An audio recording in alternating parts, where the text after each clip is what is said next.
इस एकेडमी में तुम में से सिर्फ आधे लोग ही सेकेंड ईयर तक सरवाइव करते हैं, और जो कोई भी इसे एक्चुअली फिनिश करता है उसे लकी माना जाता है। जिस पर लोग कहते हैं कि लेट फिनिश करना कोई अचीवमेंट नहीं है बल्कि एक मिरेकल है। और फर्स्ट डे के फर्स्ट टेस्ट में ही प्रोफेसर सब क्लियर कर देता है। 20 मिनट्स में खत्म करो, नहीं तो वहीं स्पॉट पर एक्सपेल्ड कर दिए जाओगे। यह सुनकर सब लोग डेस्पिरेशन में रश करते हैं, लेकिन रून नॉलेज का लेवल बहुत ही एडवांस्ड होता है और तभी एक पेपर क्लीन हाफ में टीयर हो जाता है, जिस पर गर्ल क्रिस्टा वार्डन, जो अपनी जनरेशन की मोस्ट प्रॉमिसिंग जीनियस है, बस देखती रह जाती है कि उसका पासिंग का ओनली चांस वैनिश हो जाता है। वह सोचती है उसने मिस्टेक की है, वह सोचती है हवा ने पकड़ लिया होगा, लेकिन उसे रियलाइज नहीं होता कि इस रूम में किसी ने उसका सैबोटाज किया है। उसके बगल में बैठा बॉय माना फ्लो को एक नजर देखता है और माना चेन को ट्रेस करते हुए सोर्स तक पहुंचता है। विंड मैजिक साइलेंट और कलरलेस होता है और कल्प्रिट वही ब्लॉन्ड प्रोडिजी है जो कुछ रोज आगे बैठा मुस्कुरा रहा है और प्रिटेंड कर रहा है जैसे कुछ हुआ ही नहीं है। 8 मिनट लेफ्ट है, जिस पर क्रिस्टा स्क्रैच से सब रीराइट कर रही होती है। हाथ कांप रहा है और पेन तेजी से चल रहा है। वह रेन से कहती है अपना पेपर दे दे ताकि वह आंसर्स कॉपी कर सके,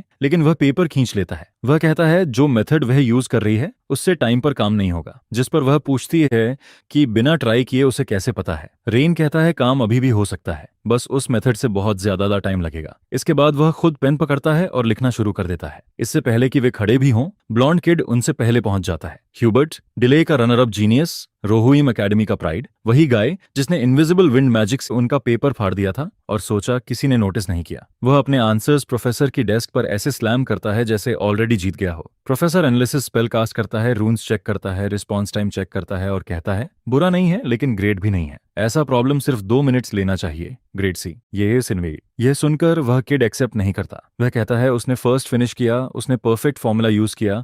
तभी प्रोफेसर विंड मैजिक मेंशन कर देता है। वह पूरे टाइम से जानता था, जिस पर ह्यूबर्ट का चेहरा सफेद पड़ जाता है। तब रेन आगे आता है और बस अपना पेपर दे देता है। प्रोफेसर हंसता है और कहता है अच्छा हुआ तुमने फिनिश किया, मैं तो तुम्हारी डीओ को एक्सपेल करने का इंतजार कर रहा था। रेन बस कहता है अगर कोई हल्की ब्रीज से मैजिक यूज नहीं कर सकता तो उसे मेज नहीं कहा जाना चाहिए। प्रोफेसर पेपर छीन लेता है। मैजिक सर्कल गलत है। गलत मतलब ब्रोकन नहीं बल्कि डिफरेंट है। रेन ने एक सर्कल फैन शेप में बनाया है और दूसरा स्टैंडर्ड में। ऐसा कोई नहीं करता। प्रोफेसर पूछता है क्यों, जिस पर रेन समझाता है वाटर एट्रीब्यूट के साथ ये बेटर काम करता है। अगर सिंपल फर्स्ट डिग्री इक्वेशन से रन रिक्वायरमेंट पूरी करो तो एक्सेलरेशन टाइम एक्टिवेट हो जाता है। प्रोफेसर इंप्रेस होता है कि एक नॉर्मल स्टूडेंट को भी ये थ्योरी पता है, लेकिन वह कहता है थ्योरी जानना अलग बात है, असल में करना अलग।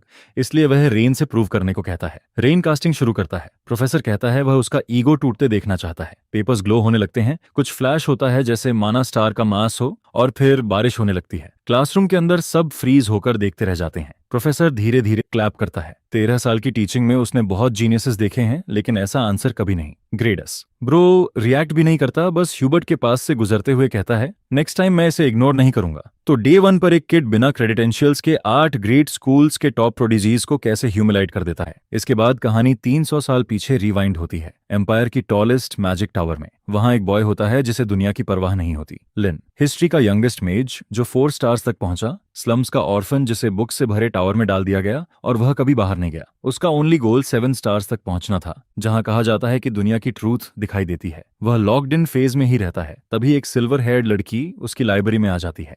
वह उसका नाम 3 बार बुलाती है और वह इग्नोर करता है। वह उसे टीज करती है कि वह बेबी है जो उसे हैंडल नहीं कर सकता। वह उसके फेस पर फायरबॉल थ्रेट मारती है। वह पीछे बुक शेल्फ से टकराता है, किताबों के ढेर में दब जाता है और सालों बाद पहली बार वह मुस्कुराता है। उसका नाम एस्टर है, एक फेक वॉरियर जिसका बॉडी मॉडिफाइड है और लाइफ शॉर्ट है। वह जानती है कि वह यंग एज में मरने वाली है, इसीलिए छिपने की जगह लोगों को रिक्रूट कर रही है ताकि टाइम खत्म होने से पहले दुनिया बचा सके। लिन पूछता है इसमें फन क्या है, जिस पर वह उसकी आंखों में देखकर एक वर्ड बोलती है, वर्ल्ड। वह किसी को बचाने के लिए ज्वाइन नहीं करता, बल्कि इसलिए करता है क्योंकि वह उसे क्यूरियस बना देती है। यह एक इनसेन अनबीटेबल पार्टी होती है। हर मेंबर अपने रोल का पिनिकल होता है और लिन सबसे छोटा होने के बावजूद साफ दिखता है कि उसमें अनसीन पोटेंशियल है। उनकी हंसी देखकर लगता है कि आगे ट्रेजेडी आने वाली है। फाइनल बैटल के दौरान उसे रेयर अबिस पॉइजन लग जाता है, जिसका कोई क्योर या ट्रीटमेंट नहीं था। फिर भी वह गिव अप नहीं करता। वह अपने हार्ट में इमॉर्टैलिटी सील कार्व कर देता है। उसका बॉडी फ्रीज हो जाता है और वह एस्टर से प्रॉमिस करता है कि वह वापस आएगा। यह स्पेल तभी अंडू होता है जब यूजर का बॉडी कंप्लीटली हील हो जाए, जिस पर एस्टर उसका हाथ पकड़कर वेट करने का प्रॉमिस करती है, जबकि वह धीरे धीरे पूरा पॉप्सिकल बनता जा रहा था। उसका असली गोल 7th सर्कल लेवल तक पहुंचकर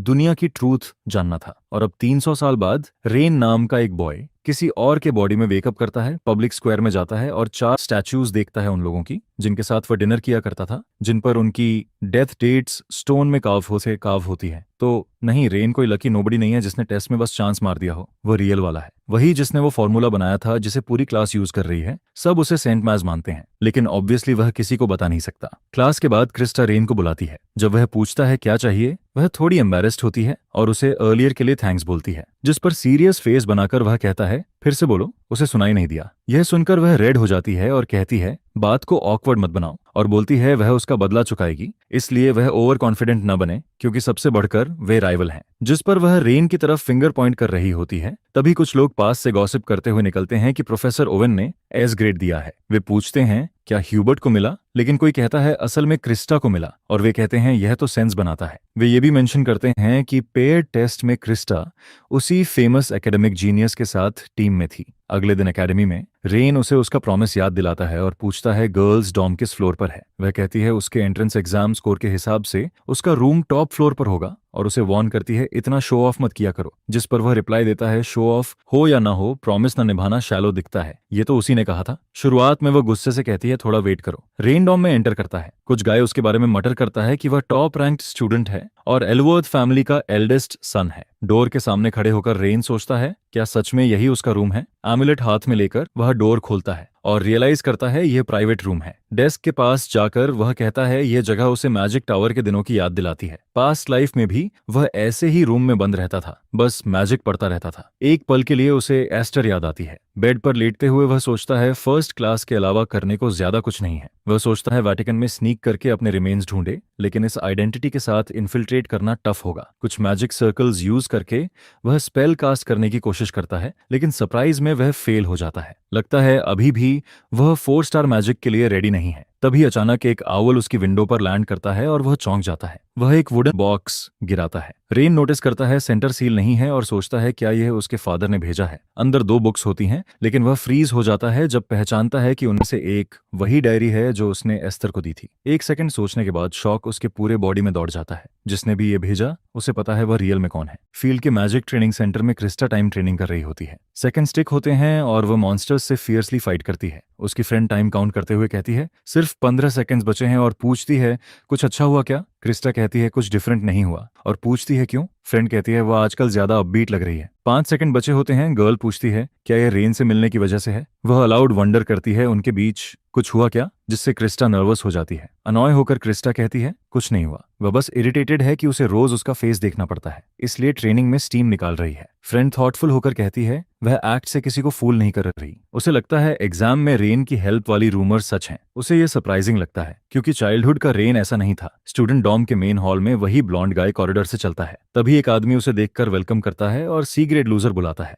बाकी लोग इग्नोर करते हैं क्योंकि वे उस आदमी को जानते हैं। ह्यूबर्ट मुड़कर कहता है उसे डिस्टर्ब न करे वरना शायद वह कल न उठे। वह आदमी लोगन हंसकर रिलैक्स बोलता है। कहता है उसने सुना किसी को सी मिला तो वह हंसते हंसते पागल हो गया। वह जोड़ता है ऊपर से क्रिस्टा को एस रैंक मिला जबकि उस पर सैंडबैग्स जैसी रुकावट थी। ह्यूबर्ट उसे इग्नोर करके क्वाइटली चला जाता है, लेकिन जाते हुए लोगन रेन का नाम लेता है और पूछता है क्या वह रूमर्स जैसा कावर्ड है, और कहता है फिर भी रेन ह्यूबर्ट से बेहतर है। बिना मुड़े ब्लॉन्ड गाय कहता है ऐसा दिमाग की जगह मसल्स वाले आदमी ही बोलते हैं, और गुस्से में पूछता है क्या वह चैलेंज कर रहा है। लोगन स्मर्क करके कहता है हाँ वही कर रहा है। दोनों एक दूसरे को ग्लेयर करते हैं। तभी एक रेड हेयर्ड वुमन उन्हें रोकती है। बुक से नजर उठाए बिना वह पूछती है क्या खत्म हो गया, यहाँ और लोग भी हैं। उसका नाम लिलियन है, एकेडमी की पोस्ट ग्रेड। लोगन कहता है टेंशन न लो, ये बस जोक था। वह कहता है वह क्रिस्टा और रेन को हराने की स्ट्रैटेजी बना रहा है और पूछता है लिलियन ज्वाइन करेगी क्या। बोर्ड होकर लिलियन कहती है इसी वजह से उसकी मैजिकल प्रोग्रेस स्टक है। वीकर लोगों को बुली करने से कुछ गेन नहीं होता।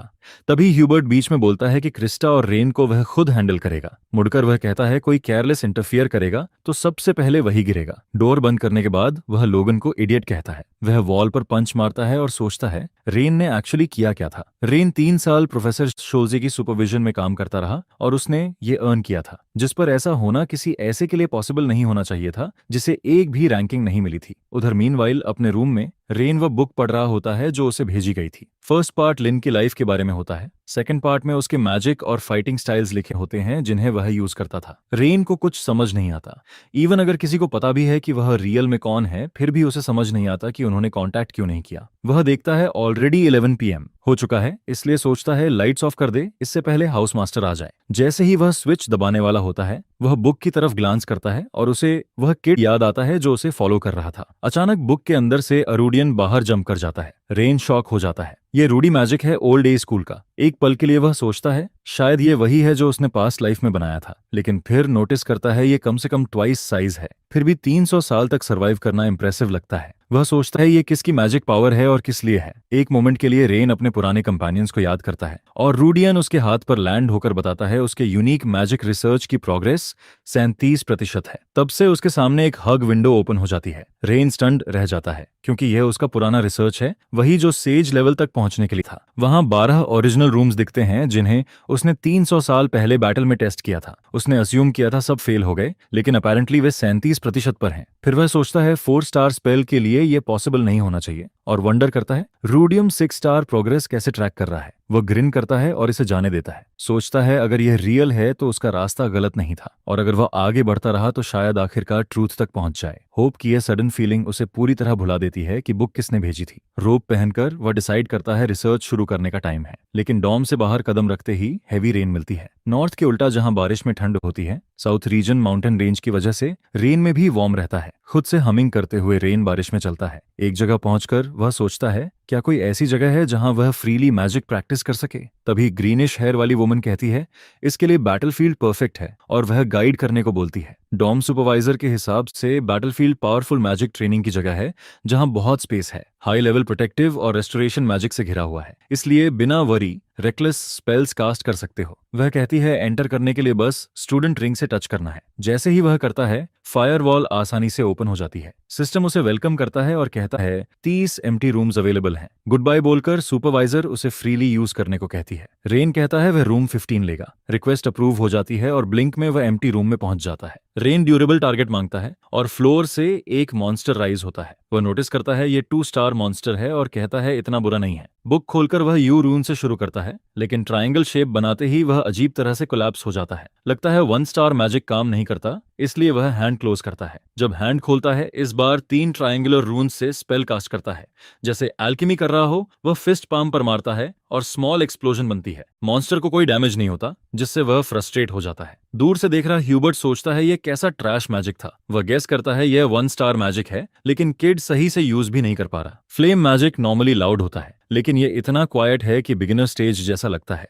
इसलिए ह्यूबर्ट मुड़कर सोचता है रेन के शोल्जी असिस्टेंट होने वाली रूमर फेक होगी। हमारा मैन कैरेक्टर बिना रुके मैजिक यूज करता रहता है जब तक मॉन्स्टर क्रैक होकर टूटकर जमीन पर गिर नहीं जाता। वह साई करता है और कहता है यह फेलियर था। यू फ्लेम की सिग्नेचर ट्राइटी टारगेट बॉडी में स्लिप होकर अंदर से मेलट करती है। वही इफेक्ट वह चाहता था, लेकिन 2 स्टार गोलम पर यह करने में 30 सेकंड्स लगे। वह सोचता है सिंबल पॉलिश चाहिए या प्रॉब्लम मैथ थ्योरी में है। मॉकिंग ग्रिन के साथ रेन सोचता है उसके पास अभी काफी टाइम है। कितनी भी बार गलती हो, उसे भरोसा है वह सॉल्व कर लेगा। रिसर्च जारी रखते हुए वह सिंबल ट्वीकाएं करता है। रूडियन नियर बाय मैजिक डिटेक्ट करता है और उस दिन की रिसर्च समराइज करके रिपोर्ट देता है। सच में बहुत वैल्यूएबल हेल्पर है। तभी वह नोटिस करता है रिसर्च परसेंटेज 0.1% बढ़ गया है। वह सोचता है थ्योरी की वजह से हुआ या रून रिफाइन होने से। शायद ट्रेनिंग का कोई और मीनिंग हो, लेकिन वह ज्यादा ओवरथिंक नहीं करता। उसके पास अभी बहुत टाइम है। अचानक तेज हवा का गस्ट उसकी तरफ आता है, जिससे वह क्यूरियस हो जाता है। रेन समझता है यह ह्यूबर्ट है और सोचता है शायद रहीन एकेडमी का न्यूबी है। ब्लॉन्ड गाय के आसपास बैट्स स्वॉर्म कर रहे होते हैं।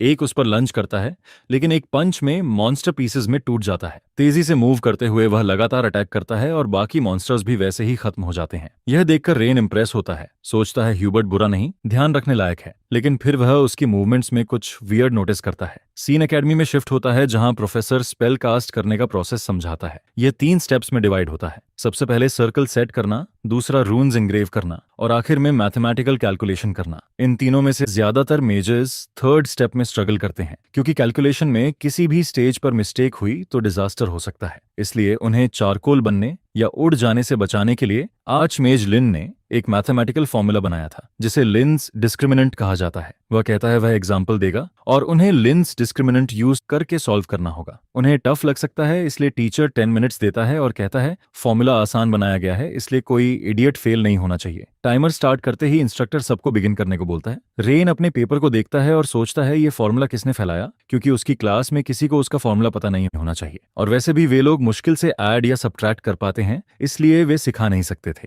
फिर भी उसे एक पर्सन याद आता है, टीना, वही किड जो खुद को उसका डिसाइपल कहकर फॉलो करती थी। हमारा मैन कैरेक्टर सोचता है शायद उसने लिन का इन्वेंशन कहकर फॉर्मूला शेयर किया होगा, लेकिन तुरंत आइडिया रिजेक्ट कर देता है क्योंकि 300 साल बीत चुके हैं। तभी क्रिस्टा उसे पोक करती है और रेन पूछता है क्या उसे प्रॉब्लम हो रही है। उसे दिखाने को बोलता है। वह कहती है वह क्रिस्टा वार्डन है, ग्रेट जीनियस, उसके साथ ऐसा सोचना रिडिकुलस है। तभी प्रोफेसर उसे डेडली लुक से देखता है और वह तुरंत अपोलोजाइज करती है और कहती है अब आउट ऑफ टर्न नहीं बोलेगी। रेन पूछता है उसे क्या चाहिए और थोड़ी हकलाते हुए वह उसे एक बॉक्स देती है। फैंसी बॉक्स देखकर रेन पूछता है इसमें क्या है। क्रिस्टा कहती है कुकीज हैं। वह बताती है उसने मैजिक ट्रेनिंग के बाद बचा टाइम में खुद बनाए हैं। रेन पूछने ही वाला होता है क्यों, लेकिन वह जल्दी बोल देती है उसने खुद कहा था वह उसे रीपे करेगी। रेन कहता है वह जितनी लगती है उससे ज्यादा हार्डवर्किंग है, लेकिन बॉक्स खोलते ही अंदर कुकीज की जगह कार्बोनल जैसे पीसेज मिलते हैं। क्रिस्टा लगातार बोलती रहती है और खुद ही कंफ्यूज हो जाती है। रेन पूछता है क्या सच में वह इन्हें कुकीज कहती है। क्रिस्टा यस बोलती है। तब रेन पूछता है क्या उसने फ्लोर की जगह मड यूज किया था,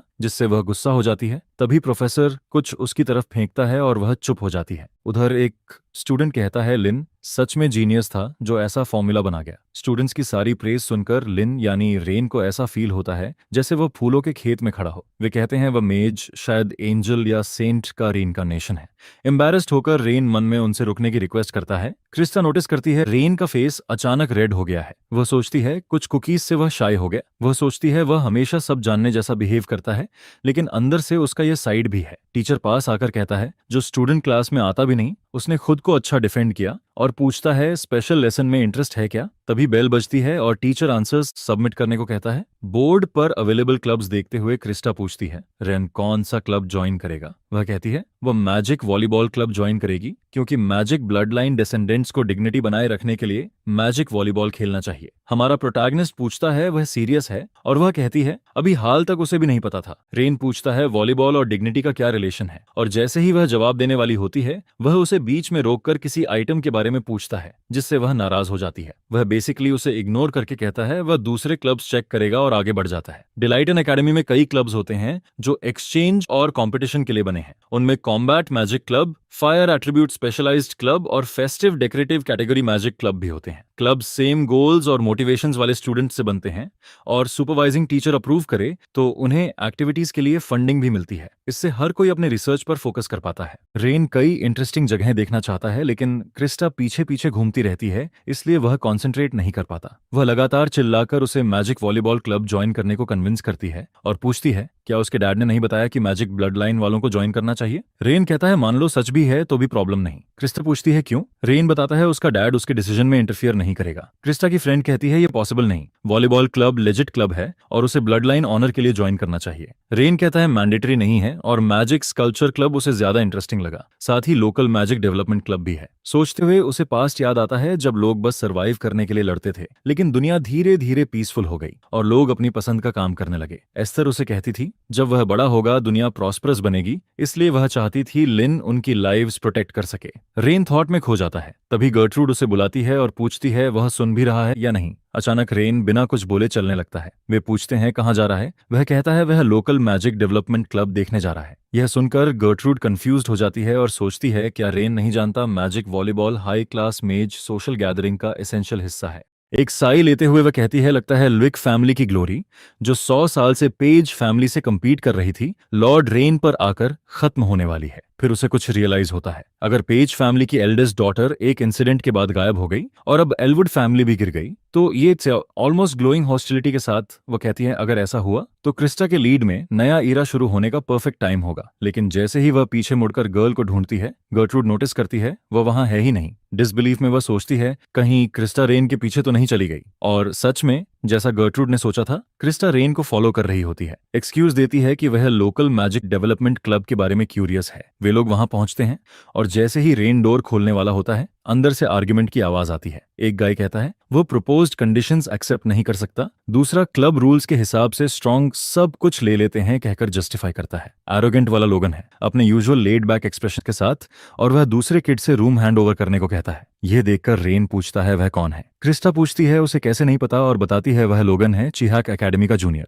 रेन स्कूल का नाम क्वेश्चन की तरह रिपीट करता है। वह साई लेकर बताती है यह मार्शल आर्ट्स फोकस्ड स्कूल है। लोगन पूछता है क्या वह किड सच में ड्यूअल से सेटल करना चाहता है। बेसिकली उसे टॉन्ट करता है कि उसमें गट्स हैं भी या नहीं। किड्स क्लब को नीचे दिखाते हुए लोगन कहता है ऐसा क्लब कोई मिस नहीं करेगा, वैसे भी लोकल डेवलपमेंट क्लब की परवाह कौन करता है। नोजी नेबर की तरह देखते हुए क्रिस्टा कहती है ऐसा अक्सर होता है क्योंकि क्लब्स को एक्टिविटीज चलाने के लिए रूम्स चाहिए होते हैं, और अगर न्यू क्लब शुरू करना है और रूम अवेलेबल नहीं है तो दूसरे क्लब से रूम लेना पड़ता है। रेन पूछता है क्या इसे मैजिक ड्यूअल से सेटल किया जाता है। गर्ल कंफर्म करती है कि यह क्लियर और एफिशिएंट मेथड है। टॉपिक बदलते हुए गर्ल टीज करती है क्या वो क्लब ज्वाइन नहीं करेगा। रेन कहता है उसे अनेरिंग चीजें पसंद नहीं। अंदर दोनों गाइस की बात फिर चलती है। वह किड कहता है मैथ पढ़ना या एकेडमिक ब्रेक थ्रू करना ही मैजिक का रीजन नहीं है। लोगन पूछता है फिर रीजन क्या है। किड दिल से कहता है एकेडमिक अचीवमेंट्स ने मैजिक को आगे बढ़ाया है, लेकिन एग्रीकल्चर और डिजास्टर रिलीफ में मैजिक ज्यादा यूज नहीं हुआ। वह कहता है अगर वहां यूज करने का तरीका मिले तो पॉवर्टी जैसी प्रॉब्लम्स इजीली सॉल्व हो सकती हैं। लोगन जवाब देता है मैजिक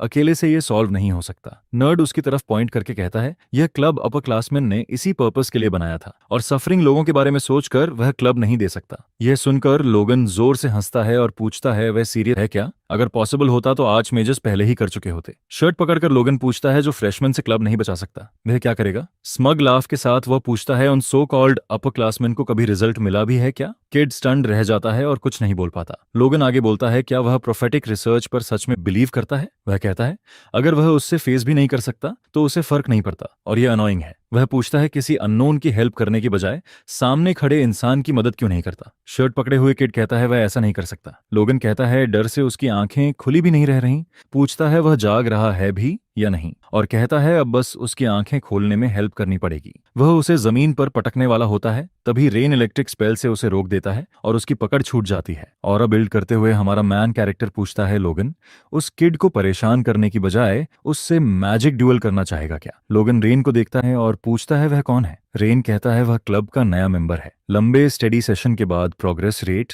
37.1% से 37.9% हो गया था। रेन रिटोरिकल टोन में सोचता है क्या मैजिक सब कुछ कर सकता है। सब कुछ पॉसिबल नहीं, अभी भी कुछ चीजें मैजिक नहीं कर सकता, लेकिन डेजर्ट के बीच ओएसिस बना सकता है। पानी ढूंढ रहे ट्रैवलर्स की मदद कर सकता है। उसे एस्थर याद आती है जिसने एक बार उससे ऐसे स्पेल्स बनाने को कहा था जिन्हें कोई भी इजीली यूज कर सके ताकि लोगों की हेल्प हो और लाइफ आसान बने। लोगन अचानक आए प्रोटैगनिस्ट को हेट्रेड से घूरता है, फिर एक्सप्रेशन बदलकर कहता है ओह तो तुम न्यू मेंबर हो। वह नोटिस करता है रेन के पीछे क्रिस्टा खड़ी है और उसकी रेड आईज उसे अनफेमिलियर नहीं लगती। लोगन पास आकर कहता है उसने कुछ स्टूपिड बोल दिया, फिर कहता है उसे लाउड सोचने की हैबिट है। किड की तरफ देखकर कहता है वह एक्चुअली उसे ग्रीट करने जा रहा था, लेकिन पूछता है क्या उसने मैजिक ड्यूअल कहा। एरोगेंट टोन में पूछता है उसने सही सुना क्या। कामली रेन कहता है हाँ उसने सही समझा। लोगन कहता है अगर वह इतना ईगर है तो उसे मैच दे देता है। लाफ करते हुए लोगन पूछता है क्या रेन सच में सोचता है वह उसे हरा सकता है। उसे वापस फेंकते हुए रेन पूछता है क्या वह डर गया है। अगर ऐसा है तो वह फाइट में कोई मैजिक यूज नहीं करेगा,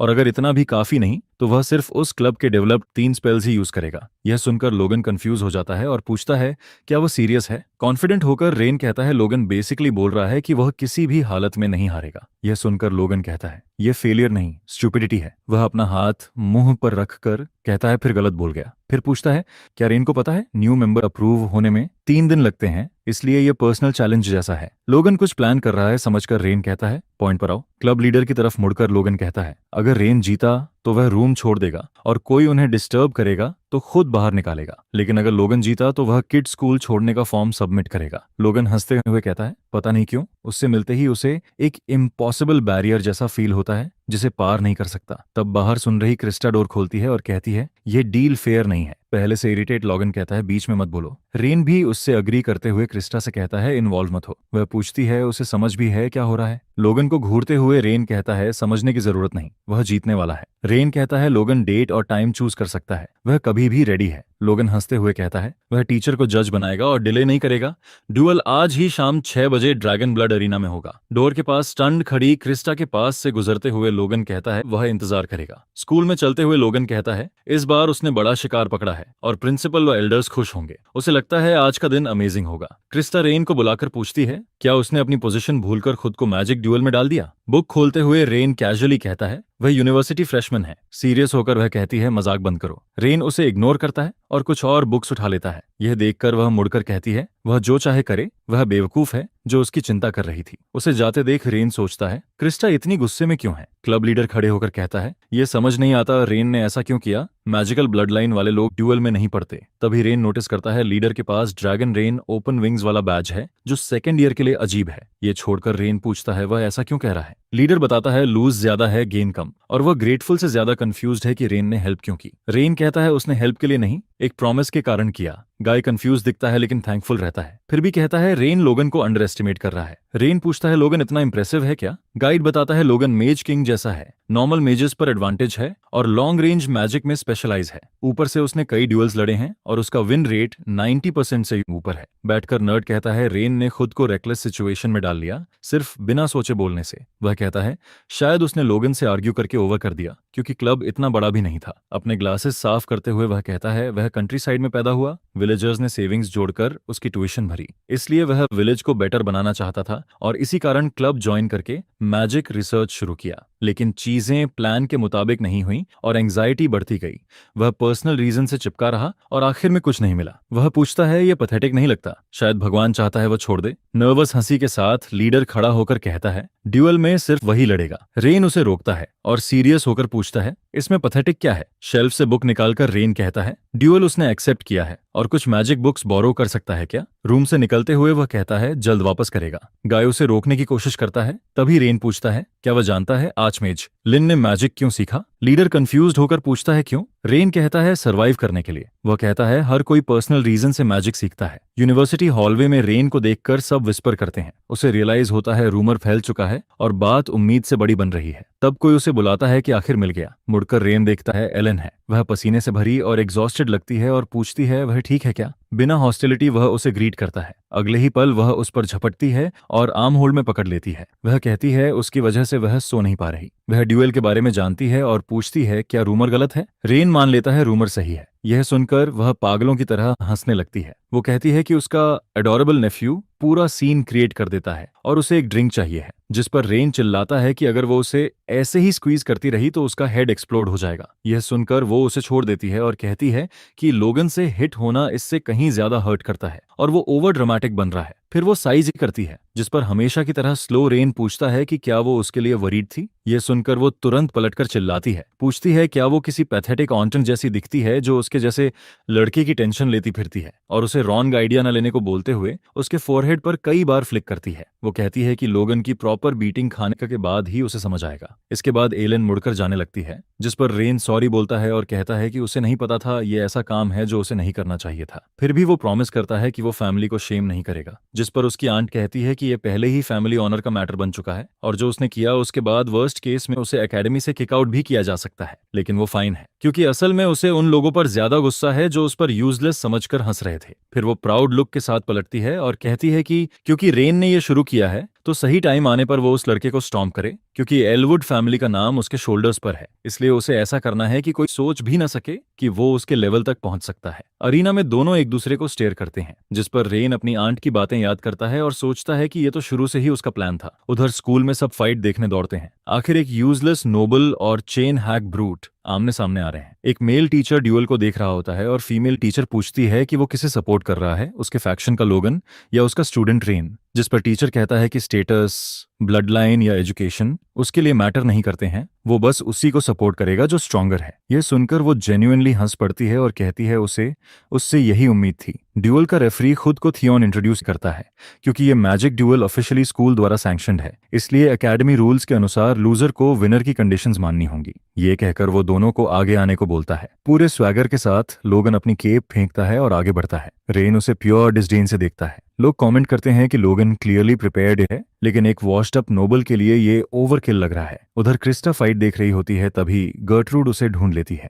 गर्ट्रूड कहती है तो तुम यहाँ नर्वस होकर खड़ी हो, जिस पर क्रिस्टा साफ करती है कि वो वरीड नहीं है, वो तो बस रेन को पिटते देखने आई है। यह सुनकर गर्ट्रूड मुस्कुरा देती है और कहती है उसे पता है कहीं स्टैंड्स में टीचर सोचती है कि अप्रेंटिसेस को स्पेल्स कास्ट करने में टाइम लगता है, इसलिए जो मेजर्स क्लोज कॉम्बैट में रश कर सकते हैं वो रियल थ्रेट होते हैं, और वो सोचती है कि ये लड़का इससे कैसे डील करेगा। तभी अचानक टीचर और सभी स्टूडेंट्स शॉक्ड रह जाते हैं, क्योंकि रेन अपने क्लोक के नीचे से एक ब्रूम निकालता है। लोगन कहता है उसे लगा था ये कोई वुडन स्टाफ होगा, लेकिन नहीं, ये तो ब्रूम है। जिस पर सब उस पर हंसने लगते हैं। पूछते हैं क्या वो फ्लोर साफ करने आया है। क्रिस्टा ये देखकर डिसअपॉइंटमेंट में अपना फेस ढक लेती है। रेफरी पूछता है ये क्या है, तो रेन कहता है उसने इसे लाइब्रेरी से बोरो किया है। लकीली क्लीनिंग अभी अभी खत्म हुई थी। पूरा स्मग बनकर लोगन पूछता है क्या ये किड मर्सी मांग रहा है। कुछ घंटे पहले तक बहुत कॉन्फिडेंट था और अब ब्रूम लेकर आ गया है। मसल हेड मेज कहता है रेन अभी रुक जाए ताकि वो खुद को और एम्बैरस न करे। जिस पर रेन उसे मॉक करते हुए पूछता है कि मेजर कब से वर्ड से जीतने लगे। गुस्से में लोगन और पास आ जाता है, लेकिन रेफरी उसे रोकता है और कहता है वो बहुत क्लोज है। जज ड्यूअल शुरू होने से पहले टर्म्स कंफर्म करता है।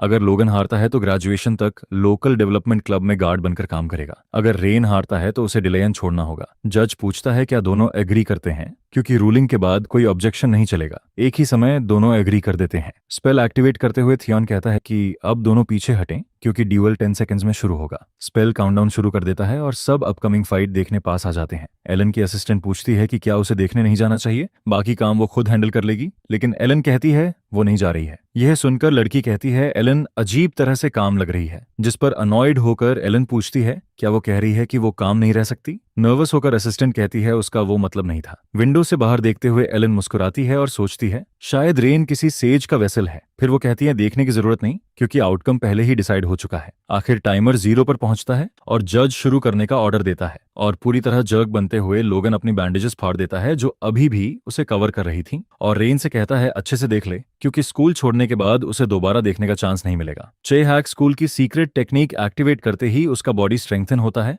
और लाइन से कवर हो जाता है।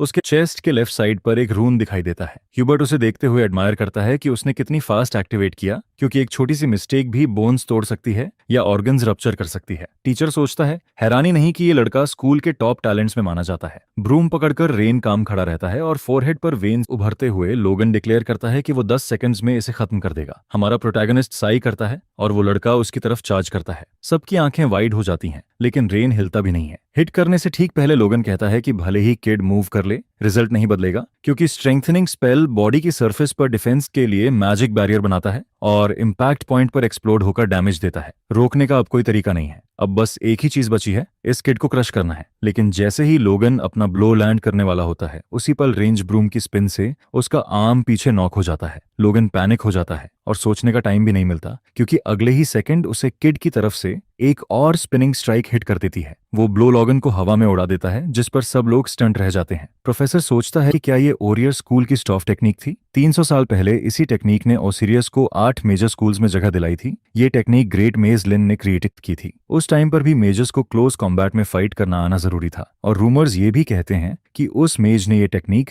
हीरोइन एस्थर की हेल्प से डेवलप की थी। जिस पर प्रोफेसर के मन में सवाल उठता है कि लुविग फैमिली का सक्सेसर इसे सीख कैसे गया है। उसी मोमेंट ब्लॉन्ड टीचर कुछ नोटिस करती है और शॉक हो जाती है, जिस पर वो देखती है कि किड का इस्तेमाल किया हुआ ब्रूम टूटा तक नहीं है। अगर रीइंफोर्स्ड बॉडी पर सिंपल ब्रूम से हिट करो तो हैंडल तुरंत शैटर हो जाना चाहिए था। वो सोचती है शायद ये मैजिक है, क्योंकि सीरियसली ये किड आखिर है कौन। रेन साई करता है और क्राउड वाइल्ड होकर बात करने लगता है कि लोगन लिटरली लॉन्च हो गया है। लोगन उठने की कोशिश करता है, तभी अचानक ब्लड स्पिट करता है। उसे यकीन नहीं होता कि उसका स्ट्रेंथनिंग एक यूजलेस नोबल के हाथ में पकड़े ब्रूम से रैक हो रहा है। हमारा प्रोटैगनिस्ट उसे नीचे देखते हुए पूछता है क्या उसने नहीं कहा था कि वो 10 सेकंड्स में खत्म कर देगा, क्योंकि एक प्रॉमिसिंग जूनियर को बीट करना फन नहीं है। रेन कहता है वो इसे 6 सेकंड्स में फिनिश करेगा। फाइटिंग स्टांस लेते हुए किड बोलता है कि वो रेडी है और लोगन अपनी पूरी ताकत से उस पर आए। यह सुनकर पिस्ट लोगन उठता है और जोर से स्टॉम्प करता है, जिससे अरीना का हिस्सा क्रैक हो जाता है और रेन थोड़ा ऑफ बैलेंस हो जाता है। इसके बाद लोगन कुछ रॉक्स किक करके उसकी तरफ उड़ा देता है, लेकिन रेन ब्रूम से उन्हें इजीली ब्लॉक कर देता है। लेकिन जैसे ही वो ऊपर देखता है, उसे लोगन दिखता ही नहीं है। पीछे देखते ही रेन ब्रूम पर स्पेल एक्टिवेट करता है और पीछे से आने वाला अटैक ब्लॉक हो जाता है। मगर उसे उम्मीद नहीं थी कि लोगन उसके ऊपर से किक लाइन अप कर रहा है। लोगन ऊपर से ड्रॉप होकर एक फ्लाइंग किक से रेन को हिट कर देता है। धूल का क्लाउड उठता है, जिस पर क्लब लीडर वरीड हो जाता है। लेकिन उस हेज के अंदर लोगन खुद मड में सिंक होता दिखता है। वो आदमी सोचता है बाहर क्या हुआ। तभी रेन की वॉइस आती है कि ये 1 स्टार स्पेल है जो फील्ड्स प्लॉविंग में यूज होता है। लोगन पलटकर देखता है तो किड रॉक्स के पाइल पर खड़ा होता है और बताता है कि फ्लड के टाइम टेम्पररी डैम भी क्रिएट कर सकता है। मुस्कुराते हुए हमारा प्रोटैगनिस्ट पूछता है क्या ये काफी यूजफुल नहीं लगता है। क्राउड में कुछ लोग वरीड और शॉक्ड दिखते हैं, जबकि कुछ जेन्युइनली स्पेल्स को लेकर एक्साइटेड हो जाते हैं। टीचर मन ही मन सोचता है कि प्लेटफॉर्म पर ऊपर रहना, डिस्टेंस बनाए रखना और क्लियर व्यू रखना लोगन की एबिलिटी को शट डाउन करने के लिए परफेक्ट है। उसके हिसाब से रेन ने लोगन का अटैक पहले ही देख लिया था, ग्राउंड को मड में बदल दिया और उसके फीट ट्रैप कर दिए। सबको लगता है फाइट ऑलमोस्ट खत्म है क्योंकि रेन के पास क्लियर अपर हैंड है, लेकिन तभी प्लेटफॉर्म के टॉप से हमारा प्रोटैगनिस्ट अपना वेपन बना ब्रूम नीचे थ्रो कर देता है और सब डिसबिलीफ में फ्रीज रह जाते हैं। ये मूव लोगन को भी स्टार्टल कर देता है और वो कंफ्यूज्ड होकर ऊपर देखता है। क्रिस्टी चिल्लाकर पूछती है वो क्या कर रहा है, उसे लॉन्ग रेंज स्पेल यूज करके खत्म कर देना चाहिए। उसी मोमेंट मड में फंसा लोगन अपनी स्ट्रेंथ गैदर करना शुरू करता है। जैसे ही ब्रूम गिरता है वो रॉकेट की तरह जंप करता है, उसे स्मैश करता है और रेन पर पंच के साथ चार्ज करता है। लेकिन हिट करने से ठीक पहले हमारे प्रोटेगोनिस्ट द्वारा समन किए गए ह्यूज ट्री रूट्स उसे रोक देते हैं। सबकी जॉ ड्रॉप हो जाती है क्योंकि ये स्पेल डेड प्लांट्स को भी रिवाइव कर सकता है। तभी लोगन समझता है किड ने ब्रूम क्यों फेंका था, उसने उस ब्रांच का हिस्सा तोड़ दिया था जो लोगन को होल्ड कर रही थी। रेन कहता है जैसे उसने प्रॉमिस किया था, उसने सिर्फ 3 स्पेल्स यूज किए हैं और पूछता है क्या अब इसे एंड कर दें। हार करीब देखकर लोगन उसे गालियां देने लगता है। वो सोचता है वो इतनी ह्यूमिलिएटिंग वे में हार नहीं सकता। वो ट्विस्ट और स्ट्रगल करने लगता है, खुद को छुड़ाने की कोशिश करता है। यह देखकर हमारा प्रोटैगनिस्ट सोचता है शायद उसने ज्यादा मैजिकल पावर डाल दी। फिर कहता है शायद वैन होने की वजह से स्टिकी है और प्लांट ट्रेट्स और कंट्रोल इजी होने के बावजूद इसमें अभी इंप्रूवमेंट चाहिए है। रेन कमेंट करता है कि लोगन काफी पेन में दिख रहा है, फिर भी कहता है वरी मत करो, वो जल्दी कंफर्टेबल हो जाएगा। ब्रांच पकड़कर हमारा प्रोटैगनिस्ट प्रिटेंड करता है कि वो लोगन की आई में जैब करेगा, लेकिन लास्ट सेकंड पर वो स्वर्व करता है, मुड़ता है और ब्रांच को दूर फेंक देता है। फ्रस्ट्रेटेड लोगन पूछता है वो कर क्या रहा है, उसने कहा था वो फिनिश करेगा। इससे पहले कि वो और कंप्लेन करे, रेन कहता है बैटल पहले ही ओवर है क्योंकि लोगन हार चुका है, उसे अब चुप रहना चाहिए। रेन ये भी कहता है कि अब लोगन समझ गया होगा हिट होने में कितना हर्ट होता है, इसलिए आगे से बैड चीजें करना बंद करे। इसके बाद हमारा प्रोटैगनिस्ट प्लेटफॉर्म अंडू कर देता है और ट्रैप लोगन रियलाइज करता है कि पहली बार किसी ने उस पर मर्सी दिखाई है। मैजिक फेड होते देख रेन कहता है ये काफी देर तक चला और स्पेल प्रैक्टिकल यूज के लिए भी अच्छा है। फिर उसे याद आता है ड्यूअल ऑफिशियली फिनिश करना बाकी है क्योंकि एक साइड को सरेंडर करना या कंप्लीटली कोलैप्स होना जरूरी है। जैसे ही लोगन गिरता है रेन उसे विंड स्पेल से हिट करता है। उसकी फिंगर से अभी स्मोक उठ रही होती है और किड कहता है मैच पहले ही डिसाइड हो चुका था, इसलिए ये अटैक काउंट नहीं होगा। इसके बाद रेन जज की तरफ देखता है और अनाउंसमेंट का वेट करता है। रेडियो पकड़कर वो आदमी अनाउंस करता है कि विनर लुइक फैमिली का रेन है। जैसे ही विनर अनाउंस होता है क्राउड जोर जोर से शाउट करने लगता है। क्रिस्टा जो अभी तक वरीड थी अब हैप्पी और रिलीव्ड दिखती है। पीछे मुड़कर रेन नोटिस करता है कि कोई वॉल के सहारे उसकी तरफ आ रहा है। वो क्लब लीडर होता है जो रेन को थैंक करता है और कहता है उसे समझ नहीं आ रहा इतनी काइंडनेस को वो कैसे रिपे करे। जिस पर हमारा प्रोटैगनिस्ट पूछता है वो किस किंडनेस की बात कर रहा है और किड कुछ बोलने की कोशिश करता है, लेकिन रेन उसे बीच में रोक देता है। कहता है कि भले ही वो परफेक्ट नहीं थे, फिर भी उसने लीडर की डिटर्मिनेशन हर स्पेल में फील की थी। फिर वो फर्मली कहता है कि अपर क्लास में की मेहनत बेकार नहीं गई। ये बोलने के बाद उसे एहसास होता है कि शायद वो ज्यादा बोल गया, जिस पर रेन अपोलोजाइज करता है और पूछता है क्या वो एक रिक्वेस्ट कर सकता है। स्माइल करते हुए वो कहता है कि वो लोकल डेवलपमेंट के लिए स्पेल्स बनाता रहे ताकि रेन की जरूरत ही न पड़े। वो कहता है उसे बिलीव है कि किड ये हैंडल कर सकता है। क्लब लीडर खुशी के आंसू बहाता है और रेन अरीना से निकल जाता है। सोचता है ऐसी सिचुएशन में एस्तर क्या कहती। फिर वो खुद ही सोचता है कि उसे ये सब नहीं सोचना चाहिए क्योंकि वो एस्तर नहीं है। फिर भी रेन वंडर करता है कि क्या वो थोड़ी डिग्निटी मेंटेन कर पाया है। उसी रात डॉम में लोगन फाइट के बारे में लोगों की बातें सुनकर उठता है। सब रिजल्ट पर यकीन नहीं कर रहे होते। आखिर रोज रोज कोई यूजलेस नोबल लोगन जैसे जीनियस को नहीं हराता। उठते ही उसे जोर का हेडेक होता है। उसके बेड के पास खड़ा प्रोफेसर पूछता है कि स्कूल का नाम मड में घसीटने के बाद लोगन कैसा फील कर रहा है। कोल्ड स्वेट में किड एक्सक्यूज ढूंढने लगता है और प्रोफेसर को बिग ब्रदर कह देता है। टीथ ग्राइंड करते हुए प्रोफेसर कहता है यहाँ उसे प्रोफेसर बुलाना चाहिए। ये सुनकर किड घबरा जाता है और तुरंत अपोलोजाइज करता है। साई करते हुए प्रोफेसर कहता है लोगन कुछ टाइम रेस्ट ले।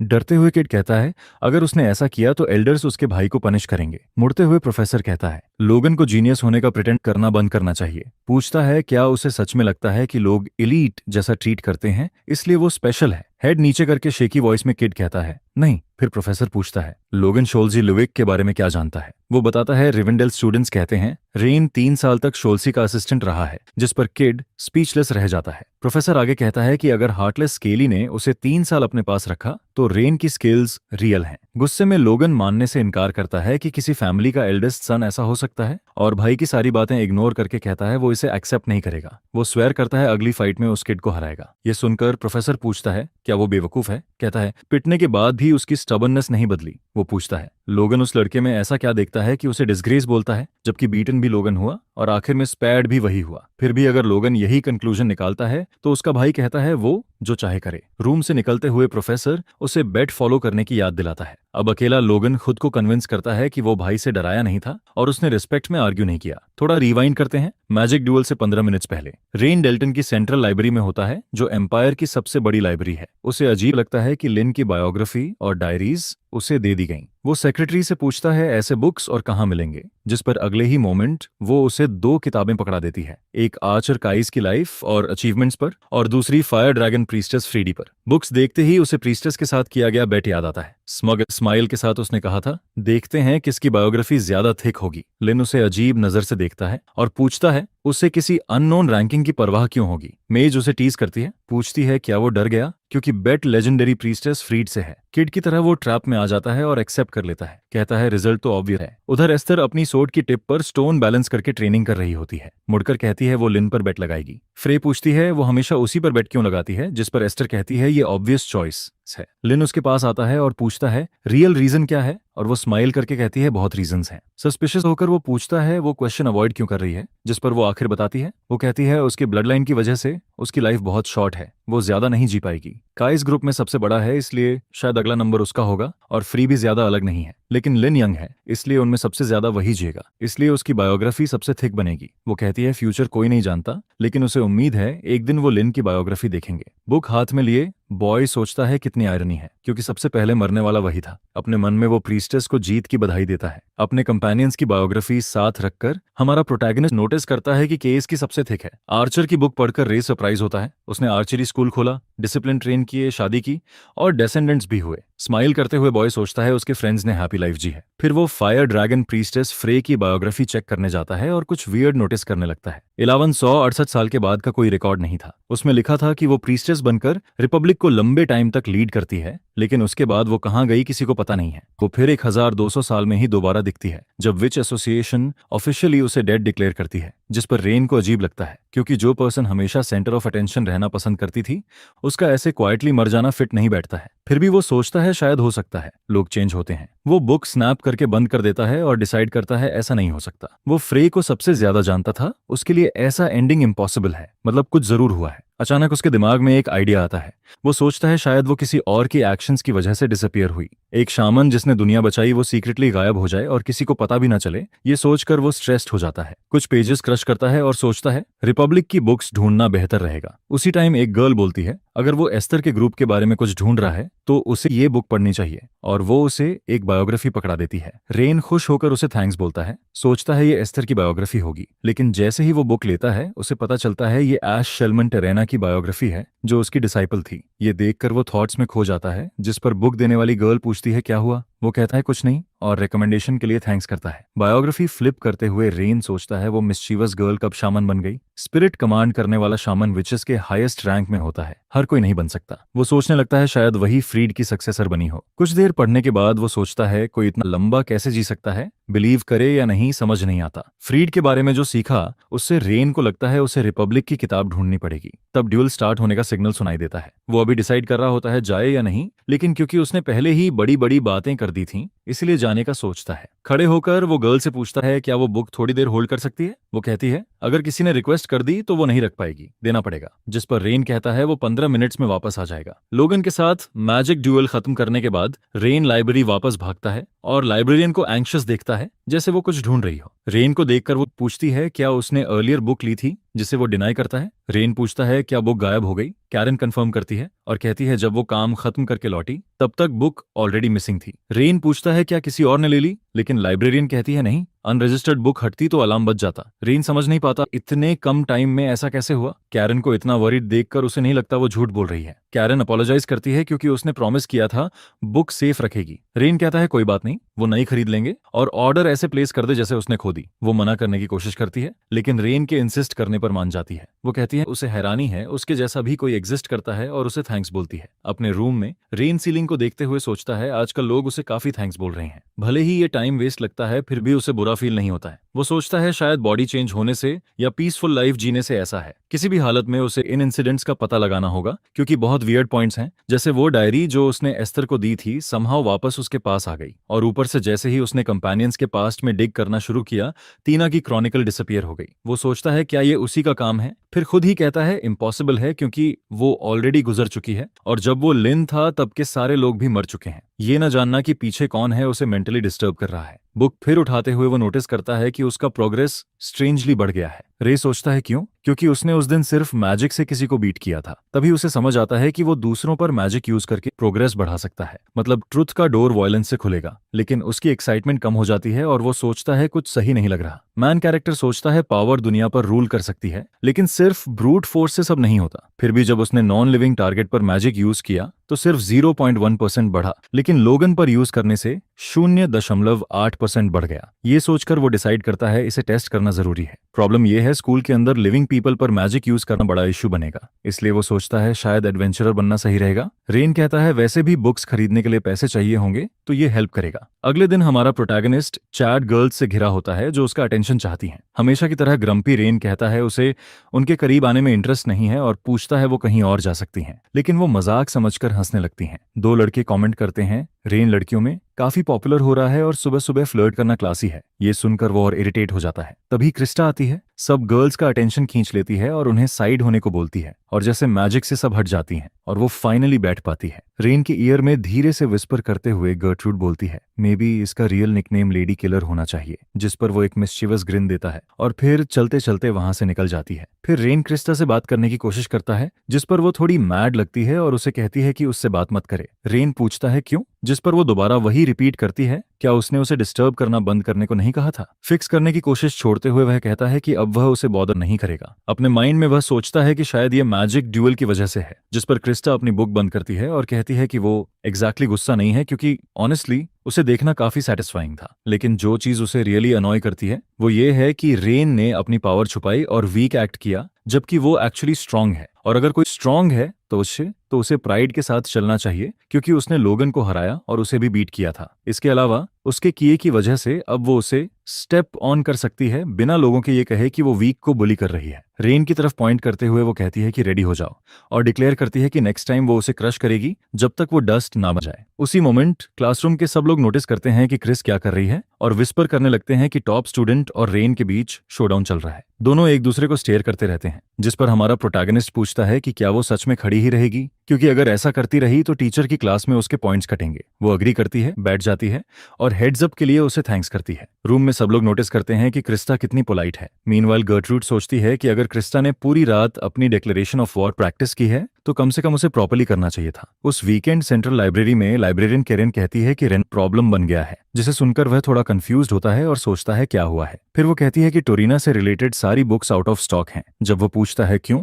तो वो कहती है कि उसे पूरी तरह श्योर नहीं है, लेकिन चिल्ड्रन ऑफ गोल्ड सेक्ट की इंटरोगेशन यूनिट ने उन्हें सेंसरशिप लिस्ट में डाल दिया है। जिस पर रेन पूछता है क्या इसका मतलब शामन को हेरेटिक डिक्लेयर किया गया है, और कैरन कंफर्म करती है। रेन कंफ्यूज हो जाता है क्योंकि किसी डेड व्यक्ति को बाद में हेरेटिक लेबल करना अजीब लगता है। वह पूछता है क्या कैरन ने बुक पढ़ी, जिस पर वो कहती है हाँ, क्योंकि सीरियस लाइब्रेरियन बनने के लिए ये रिक्वायर्ड रीडिंग है। आखिर ये आर्चमेज लिन और फ्रे के डिसाइपल की स्टोरी है और इसमें काफी स्टोरीज भरी हैं। रेन शॉक हो जाता है और सोचता है क्या वे सेम पर्सन की बात कर रहे हैं। फिर पूछता है क्या बुक में डार्क मैजिक के बारे में कुछ वियर्ड था। वो कहती है उसे कुछ भी आउट ऑफ ऑर्डिनरी नोटिस नहीं हुआ और ये एक बायोग्राफी की तरह रीड होती है, और अगर ऐसा कुछ होता भी तो सेंसरशिप उसे फिल्टर कर देता। यह सुनकर रेन सोचता है कि इससे और ज्यादा क्वेश्चंस खड़े हो रहे हैं। एक साई लेते हुए वह कहता है कि उस केस में उसे ब्लैक मार्केट जाना पड़ेगा, जिस पर कैरन कंफ्यूज हो जाती है कि वह क्या प्लान कर रहा है। रेन एक्सप्लेन करता है कि ब्लैक मार्केट में कुछ भी मिल सकता है, हेरेटिकल बुक्स से लेकर अबिस से कोरोडेड मैजिकल टूल्स तक,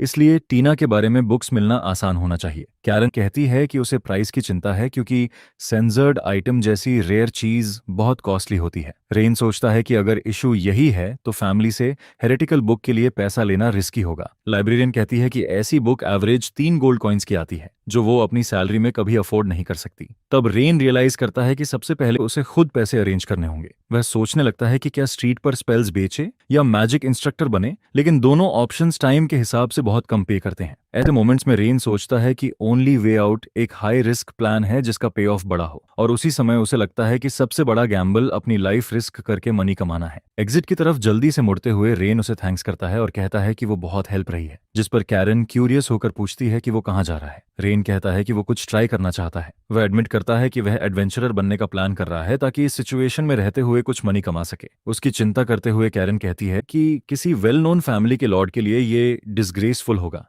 और अगर वो उसे थोड़ा टाइम दे तो वो कुछ सॉल्यूशन निकाल लेगी। जिस पर रेन कहता है कि ये मनी पाने का फास्टेस्ट तरीका है। उसे रोक न पाने की वजह से वो सैड होकर मानती है कि उसे शेम फील हो रहा है। नेक्स्ट मॉर्निंग एक स्ट्रेंज आदमी रेन लुइक नाम के बारे में पूछता है जो लिस्ट में है, और कहता है कि उसने टोरीना की बायोग्राफी बोरो की थी। क्योंकि फर्स्ट सेमेस्टर स्टूडेंट्स को बुक्स बोरो करने की परमिशन नहीं होती, वह पूछता है किसने अप्रूव किया। फिर दूसरा लाइब्रेरियन कहता है कि कैरन रिस्पॉन्सिबल थी। जब वह पूछता है कैरन कहाँ है, तो जवाब मिलता है कि उसका डे ऑफ है। फिर आदमी कहता है शायद न्यू होने की वजह से उसे बोरोइंग रूल्स मिले नहीं होंगे, जिस पर लाइब्रेरियन कहता है पॉसिबल है। एक और गर्ल सजेस्ट करती है कि शायद कैरन ने गलत नाम लिख दिया क्योंकि उसने रेन का नाम एलन से मिक्स कर दिया होगा। वो कहती है कैरन की हैंडराइटिंग इतनी मेसी है कि एलन लिखा है या रेन पता नहीं चलता, और क्योंकि आजकल सब रेन की बात कर रहे हैं शायद वो कंफ्यूज होकर गलत लिख गई। प्लस उसे हाल में उस लड़के के साथ सीक्रेट मीटिंग्स करते देखा गया है और लोग प्यार में मिस्टेक्स करते हैं। यह सुनकर आदमी कहता है अगर ऐसा है तो ठीक है, और मीटिंग के बाद बोरोवर का नाम एलन कर देना होगा। पास्ट में जब लोग एडवेंचरिंग के बारे में सोचते थे तो उन्हें ब्रूटल काम याद आता था जिसमें पैसे के लिए लाइफ रिस्क होती थी। टैवर्न में रफ लोग होते थे और वैसा माहौल होता था, लेकिन अब वे ज्यादा मर्सनरीज जैसे लगते हैं जो मॉन्स्टर्स को खत्म करते हैं, और अगर कोई टॉप टियर है तो उसे ऑलमोस्ट हीरो जैसा ट्रीट किया जाता है। ये जानते हुए रेन सोचता है कि वर्ल्ड सच में बदल गया है। जब वो एडवेंचरर्स गिल्ड में एंटर करता है तब कुछ एडवेंचरर्स को स्पाइडर्स और रैट्स से रिलेटेड ट्रबल और उनके हाई रिवॉर्ड के बारे में बात करते हुए सुनता है, जिस पर वो ये सब माइंड में रखते हुए आगे चलता रहता है। काउंटर पर रिसेप्शनिस्ट पूछती है कि उसे क्या चाहिए, जिस पर रेन कहता है कि वो एडवेंचरर के रूप में रजिस्टर करना चाहता है। उसका यूनिफॉर्म देखकर वो समझ जाती है कि वो डिलेटान स्टूडेंट है और पूछती है क्या उसके पास स्टूडेंट आईडी या कोई डॉक्यूमेंट है। जब वो उसे दे देता है तब वो पूछता है रजिस्ट्रेशन में कितना टाइम लगेगा, जिस पर वो कहती है कि डिलेटान स्टूडेंट्स के लिए 10 मिनट से भी कम लगता है।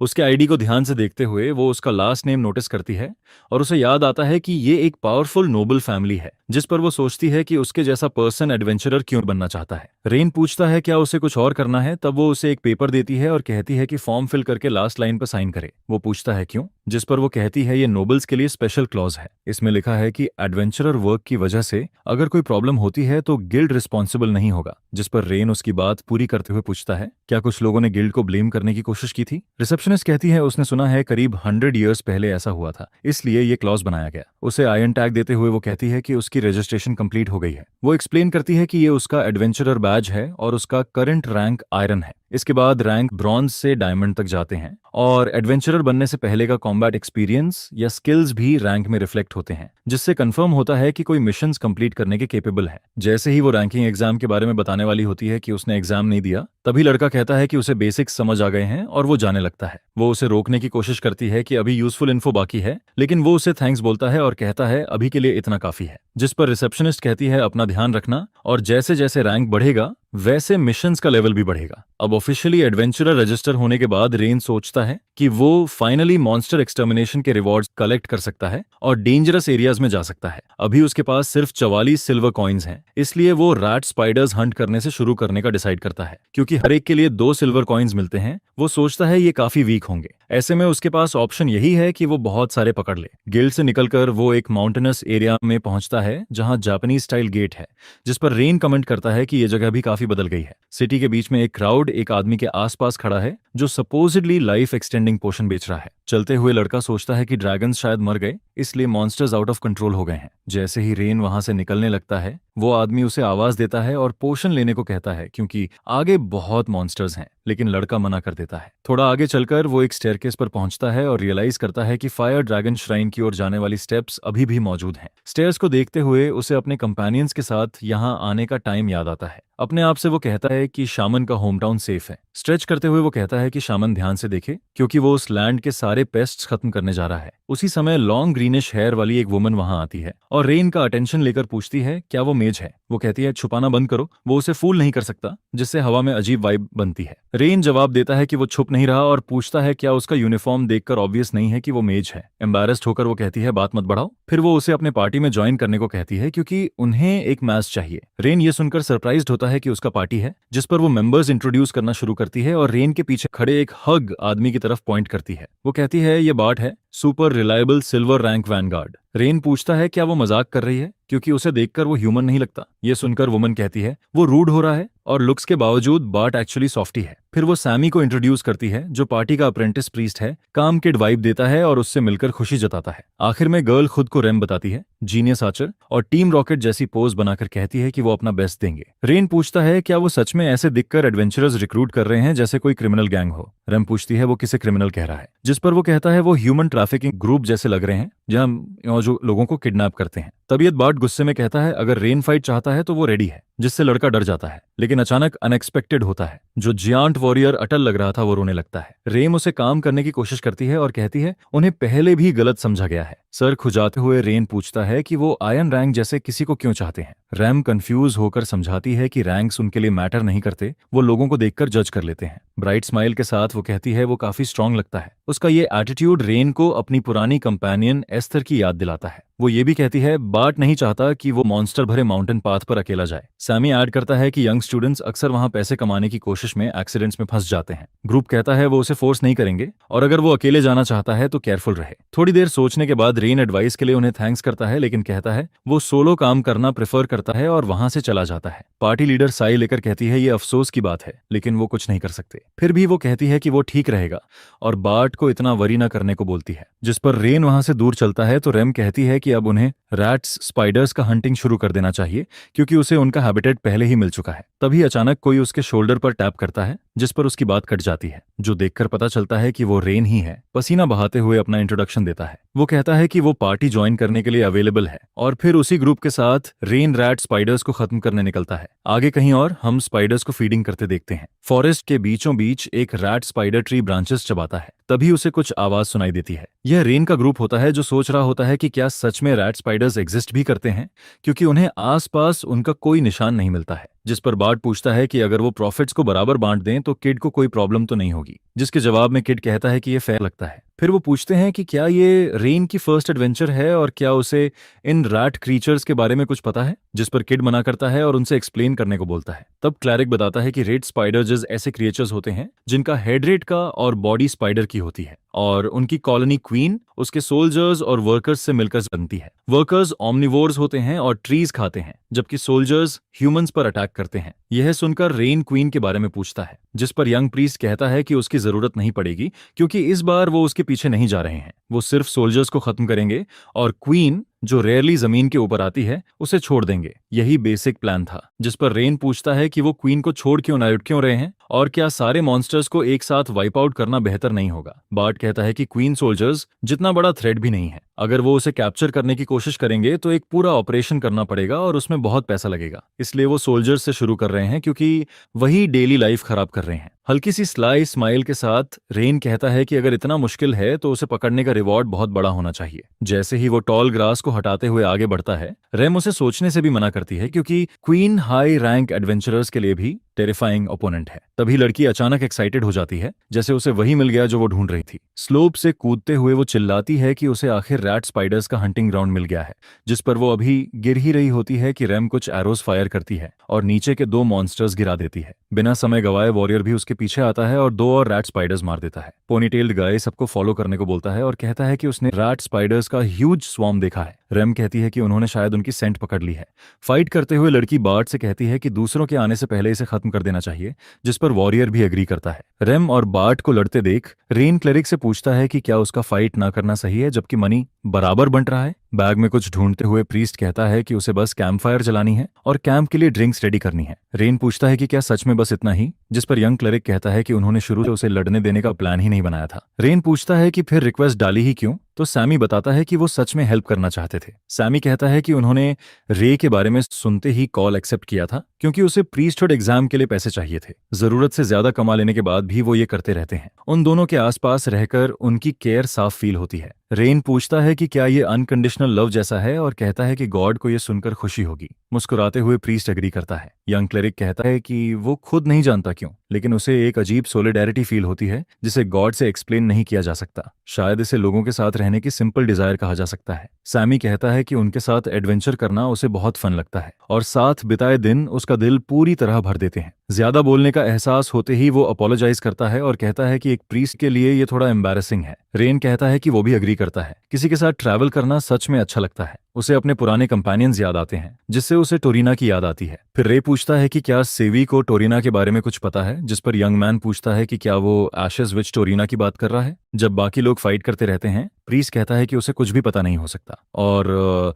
री पूछता है कि क्या शामन को चर्च ने हेरेसी के लिए पकड़ लिया था। वो कहता है कि ऐसा लगता है जैसे हुआ भी है और नहीं भी हुआ। तभी पर्पल हेयर्ड आदमी जो रैट स्पाइडर्स का हंट कर रहा था, अचानक एक मैसिव मॉन्स्टर के सामने आ जाता है। फॉरेस्ट में सबको उसकी दर्द भरी चीखें सुनाई देती हैं। एडवेंचर्स हैरान होकर पूछते हैं कि ये आखिर क्या था। बर्ड भागते हुए वहां पहुंचता है और सोचता है कि ये तो पागलपन है। उस बड़े क्रीचर के मुंह में एक एडवेंचरर को देखकर रेम पूछती है कि क्या ये सच है। ठंडे पसीने में सब चिल्लाते हैं कि ये क्वीन है। तभी सबको एहसास होता है कि किस्मत के क्रूर मजाक से जो क्वीन लगभग कभी बाहर नहीं आती, वो सरफेस पर आ गई है। घबराकर रेन पूछता है कि क्वीन ऊपर क्यों है, जिस पर स्ने अजीब सी शांति में कहता है कि स्पाइडर नॉर्मल क्वीन से लगभग दोगुनी बड़ी लगती है। शेयर बताता है कि उसका साइज इसलिए है क्योंकि मॉन्स्टर को बहुत लंबे समय तक अकेला छोड़ दिया गया था। अचानक क्वीन अपना सिर उठाती है और जोर से स्क्रीम करती है, जिससे सुनने वालों को चुभता हुआ दर्द महसूस होता है। सब भागने लगते हैं और बार्ट उन्हें मॉन्स्टर की तरफ पीठ न करने की वार्निंग देता है, लेकिन कोई उसकी नहीं सुनता। सोल्जर्स को क्वीन की स्क्रीम सुनाई देती है, जिसे सुनकर सैमी तुरंत रेम और बर्ट से कहता है कि उन्हें फॉल बैक करना होगा, जिस पर रेन पूछता है क्यों। उसके हिसाब से तो ये बस एक बड़ा मॉन्स्टर है, लेकिन प्रीस्ट कहता है कि बात इतनी सिंपल नहीं है, क्योंकि जैसे ही क्वीन दिखती है, रैट स्पाइडर्स 6-6 के पैक्स में ग्रुप अप करते हैं, इसीलिए रुकीज उनसे नहीं निपट पाएंगे। तब रैट स्पाइडर्स वहां मौजूद सभी एडवेंचरर्स पर अटैक शुरू कर देते हैं, जिसमें रेम भी शामिल होती है। वो खुद को डिफेंड करती है और साथ ही एक रैट को भी मारती है जो दूसरे एडवेंचरर पर अटैक करने वाला था, जिस पर बार्ट रेम को याद दिलाता है कि सोल्जर्स से लड़ना बेकार है, उन्हें क्वीन को टारगेट करना चाहिए। रेम कहती है कि उसे पता है। बाकी दो लोगों को देखते हुए लीडर प्रीस्ट से रुकीज का ख्याल रखने को कहता है और रेन से क्लैरिक को प्रोटेक्ट करने को बोलता है। तभी ग्रीन हेयर्ड गर्ल एक साथ 4 एरोज इस्तेमाल करती है और परफेक्ट स्किल के साथ उन्हें क्वीन पर फायर करती है। यह देखकर प्रोटैगनिस्ट समझ जाता है कि ये काइज की टेक्निक है, सिमल्टेनियस प्रिसिजन शॉट। कई रैट स्पाइडर्स आर्चर की तरफ दौड़ते हैं, लेकिन बार्ट अपनी एक्स से उन्हें ब्लॉक करके उसे प्रोटेक्ट करता है। वॉरियर क्वीन की तरफ चार्ज करता है और जंप के बाद अपनी एक्स उसके अंदर घुसा देता है। यह देखकर बाकी एडवेंचरर्स खुश होकर चिल्लाते हैं कि क्वीन खत्म हो गई, लेकिन तभी खून से कुछ उठता है, बिल्कुल ब्लैक इंक जैसा। यह देखकर प्रोटैगनिस्ट उसे दूर हटने को कहता है, नहीं तो वो मर जाएगा। बार्ट पीछे कूदता है और उसी पल वो लिक्विड चारों तरफ स्प्रे हो जाता है। सभी सोचते हैं ये क्या है, क्योंकि वो जिंदा जैसा लग रहा है। जो क्वीन डिफीटेड लग रही थी, वो अपने सिर से एक्स निकालकर दूर फेंक देती है, जिस पर बार्ट को समझ आता है कि उसकी एक्स पिघल गई। फिर क्वीन अपनी ही आंखें नोचने लगती है और उनकी जगह नई आंखें उगने लगती हैं। अचानक वो बार्ट की तरफ मुड़ती है,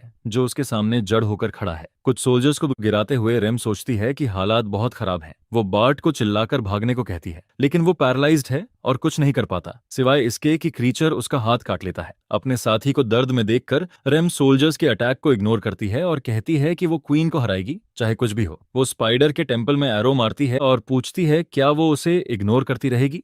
जैसे वो कचरे के बैग्स को किक कर रही हो, वैसे सोल्जर्स को दूर फेंकने लगती है। क्लैरिक रेन को पुकारता है और कहता है उसे वहीं छोड़कर अटैक में शामिल हो जाए, लेकिन रेन जड़ हो जाता है। उसे वो वक्त याद आता है जब वो पॉइजन हुआ था और वो स्पाइडर को घूरता रहता है। वो सोचता है कि ये डेफिनेटली डार्क मैजिक है, मतलब आसपास कोई डार्क मैज होना चाहिए। सैमी रेन के शोल्डर को पकड़कर पूछता है वो ऐसे खड़ा क्या कर रहा है। रेन कहता है वो अटैक स्पेल्स इस्तेमाल नहीं कर सकता और यहाँ कोई और भी नहीं जो लड़ सके। घबराकर प्रिस्ट उससे अपने साथियों की जान बचाने की भीख मांगता है। ठंडा पसीना बहाते हुए रेन चारों तरफ देखता है और अपने टीममेट्स को एक एक करके मॉन्स्टर्स से गिरते देखता है। आंखों में आंसू आते हैं और वो पूछता है क्वीन को मारने पर कितना रिवॉर्ड मिलता है। तभी मॉन्स्टर उसे काटता है, जिस पर क्लेरिक कहता है लगभग 20 गोल्ड कॉइन्स मिलेंगे, जो 1000 रैट स्पाइडर्स के बराबर है। ये सुनकर प्रोटैगनिस्ट कहता है इतना भी बुरा नहीं है। फिर रेन एक स्टिक से क्वीन को मारता है और टकराते ही मॉन्स्टर पर एक्सप्लोजन हो जाता है। सब शॉक हो जाते हैं। क्रीचर के सामने खड़े होकर रेन उसे चिढ़ाता है और कहता है वो इसे अपने हाथों से खत्म करेगा। लाइटनिंग स्पेल कास्ट करके वो एक ह्यूज बीम ऑफ लाइट बनाता है, जिससे आसपास सबकी आंखें चौंधिया जाती हैं। क्वीन जो अपनी टांगों से रैम और बार्ट को पकड़े थी, उन्हें दूर फेंक देती है। अपनी ऑरा चैनल करते हुए प्रोटैगनिस्ट प्रीस्ट से रैम और बार्ट का ख्याल रखने को कहता है। रेन 2 एक्स्ट्रास को आवाज देता है और कहता है अगर जिंदा निकलना है तो सैमी को प्रोटेक्ट करें। क्रीचर को घूरते हुए रेन कहता है वो इसे खुद खत्म करेगा। मॉन्स्टर की एक टांग टूट चुकी है, फिर भी उस पर कोई असर नहीं दिखता है। दृढ़ होकर लड़का स्पेल कास्ट करते हुए मॉन्स्टर पर चार्ज करता है और रास्ते में कुछ सोल्जर्स को डिस्ट्रॉय कर देता है। सैमी उसकी चिंता करता है, लेकिन अब वो सिर्फ घायलों का इलाज ही कर सकता है। क्वीन के सामने आकर रेन फायरबॉल फेंकता है, जो क्रीचर की नेक पर लगता है। मॉन्स्टर काउंटर अटैक करने की कोशिश करता है, लेकिन प्रोटैगनिस्ट नीचे स्लाइड करता है और 3 स्टार मैजिक सर्कल बनाना शुरू करता है। जैसे ही वो स्पेल कास्ट करने वाला होता है, क्रीचर की एक टांग उसे रोक देती है और वो बाल बाल बचता है। क्योंकि 3 स्टार स्पेल के काम करने की गारंटी नहीं है और उसकी मैजिक भी लिमिटेड है, वो खुद से शांत रहने को कहता है। इसलिए वो पहले एनिमी को एनालाइज करने का फैसला करता है और बेल सिडियस एक्टिवेट करता है। क्रीचर को देखकर उसे समझ आता है कि ये 3 स्टार ब्लैक मैजिक है। एक सोल्जर उस पर अटैक करता है, लेकिन रेन आसानी से डोडज कर देता है। वो मैजिक रोप समन करता है और सोचता है कि इतनी कंसेंट्रेटेड ब्लैक पॉइजन उसके करंट बॉडी से हैंडल नहीं होगी। इसलिए अगर वो बेले क्यूरियस से ब्लॉक नहीं कर पाया तो उसे 4 स्टार मैजिक इस्तेमाल करना पड़ेगा, और अगर आसपास डार्क मेज हुआ तो रिस्क बहुत बड़ा होगा। हालात इतने मेसी हैं कि उसे समझ नहीं आता क्या करे। इसी बीच बुरी तरह घायल होने के बावजूद रेम वापस खड़ी हो जाती है। चिंतित होकर क्लेरिक उसे लेटने को कहता है क्योंकि ब्लीडिंग सीरियस है, लेकिन वो कहती है वो ठीक है। प्रीस्ट बहस करने की कोशिश करता है, लेकिन वो उसे रोक देती है और बार्ट का ख्याल रखने को कहती है। एक सोल्जर उस पर अटैक करता है, मगर स्ट्रगल करते हुए भी वो उसे गिरा देती है। पोटैटो हेड पूछता है रेम ठीक है या नहीं, और वो कहती है उसकी चिंता मत करो, स्पाइडर रैट से निपटो। रेन को देखकर वो आदमी सोचता है कुछ काम नहीं करेगा, इसलिए अभी रिट्रीट करना होगा। तभी कुछ जोर से लड़के के पास वाले पेड़ से टकराता है। पास से देखने पर रेन समझता है कि वो सोल्जर की आंख है, और जब उसे इसका मतलब समझ आता है वो डर जाता है, क्योंकि क्वीन अपने ही बच्चों को मार रही है।